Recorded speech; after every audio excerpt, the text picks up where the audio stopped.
Ang ikaapat na inherent limitation ay ang taxability of the government.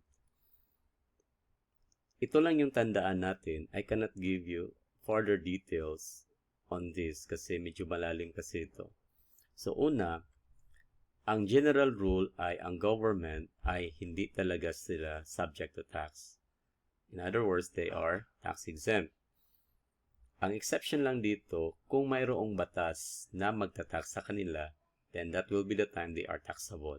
So again, by default, they are tax exempt unless mayroong batas making themselves taxable. Ikalawa, yung mga government agencies exercising governmental functions. So tandaan natin ito exercising governmental function. So ito yung keyword, they are exempt. That is the default, they are exempt. Unless the law expressly provides for a tax. So unless kung mayroong batas na magta-tax sa kanila. Okay, yun yung exception. Okay?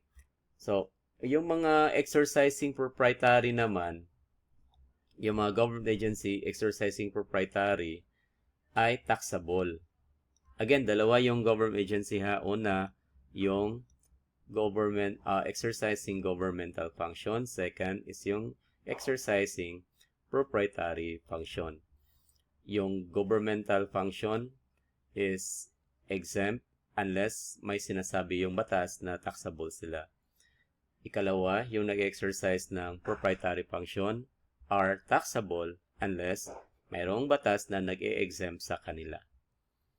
Now let's talk about the GOCCs, Government-Owned and Controlled Corporation. Sila ay basically taxable kasi ang ginagawa kasi nila ay proprietary. Nag-earn kasi sila ng income. They intend not only to serve the public but also to earn income from serving. Ang exception natin dito ay itong mga SSS. Sila yung nagsiserve ng public, GSIS, PhilHealth. Nangongolekta sila, though that they're earning, pero they are exempt. Okay? Itong apat. At saka yung PDIC pala. Okay?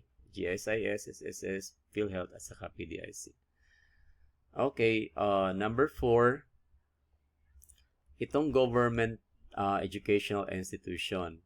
So unang-una, basta school, yung non-stock, non-proprietary or not-for-profit school, lahat ng kanilang mga properties are not subject to tax. Mayroon yung kondisyon na nilalagay yung constitution na unless they are primarily intended to use for school. Okay? Yung mga incidental na ginagamit sa school, kasali pa rin yun sa exemption.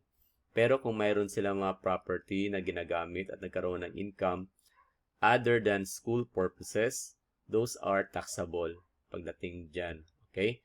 Regardless kung yung mga process ba yan ay ginagamit ba yan for school purposes, taxable pa rin yan. Kasi ang pinagbasihan dito for the exemption of the property tax is yung paggamit ng property. Hindi yung paggamit ng income ng property to make it exempted.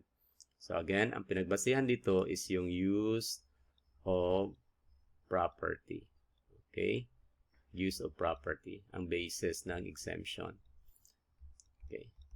Now, dito naman sa income tax, ang mga income din ng government educational institutions ay exempt din.